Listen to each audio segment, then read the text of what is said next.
Hi, I'm Gary Winch. I'm EY's Army Cyber Leader, and I'm here today with Carl Ghattas, EY's Government and Public Sector Cyber Leader. We're here today to talk about the role of the Government and Public Sector Chief Information Security Officer, and just want to talk about some of those key differences between what a federal or a government public sector cyber leader might face compared to a commercial cyber leader or a CISO. Thanks, Gary. There are some key differences between the two.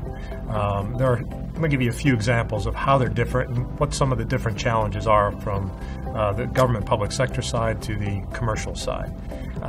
First and foremost, the government public sector CISO does not report to a board.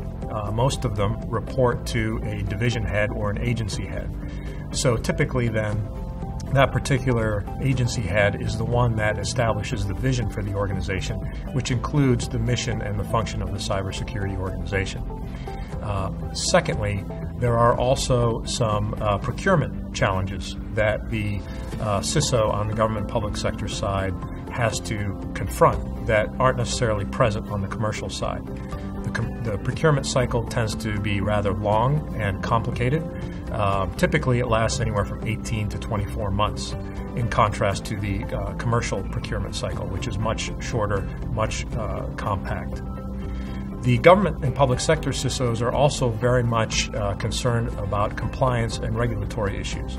On the commercial side, those issues obviously exist, but not to the extent that they do on the government and public sector side. What does the government CISO need to focus on in order to transform their organization? Probably the most important thing the government CISO has to focus on is transforming the culture. In order to be a transformative agent or a transformative CISO, they have to first transform the entire culture. And I think that begins with focusing on a number of different things. First and foremost, focusing on innovation. So the government has to keep up with the advances in the private sector. And the government, whether state and local or federal, has the opportunity to leverage those best practices from private industry to their own benefit. So they have to remain open to innovation, they have to welcome innovation and change, and they have to figure out ways to ally themselves with private industry and with others outside of the government that can help them with that innovation. So they can focus on centers of excellence, they can focus on innovative practices, and they can also focus on hiring an innovative workforce. And I think that's the second area that the government CISO needs to focus on, which is transforming, as a part of the culture, transforming the cybersecurity workforce in the future as well. So the government CISO has to work within their budgetary limitations to attract and retain the future talent that will support that CISO organization. And that's absolutely critical. In order for that CISO organization to thrive, exist, and remain ahead of the threat picture, that cybersecurity workforce has to be attuned to that mission and has to be devoted to that CISO's vision. So they also have to be part of the vision to innovate. So the CISO has to attract that innovative workforce so that they will spread that philosophy throughout the organization. And so it's not just coming from the CISO himself or herself, but it's an ingrained part of the DNA of that culture to look for those innovative steps and practices that improve how that organization functions more efficiently and more effectively.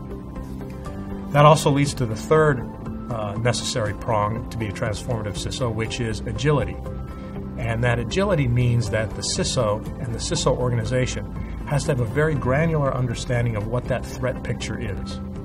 So in other words, they have to understand what the adversaries are trying to do to that particular organization, what their interests are, what data they're going after, why they're going after it, and how they're going to go after it. So the CISO not only has to have a clear understanding of that, but they also have to communicate that to the cybersecurity workforce and the broader workforce as well, so they have an understanding of the threat picture. But most importantly, the CISO has to be in a position to proactively take measures to protect the organization from those cybersecurity threats.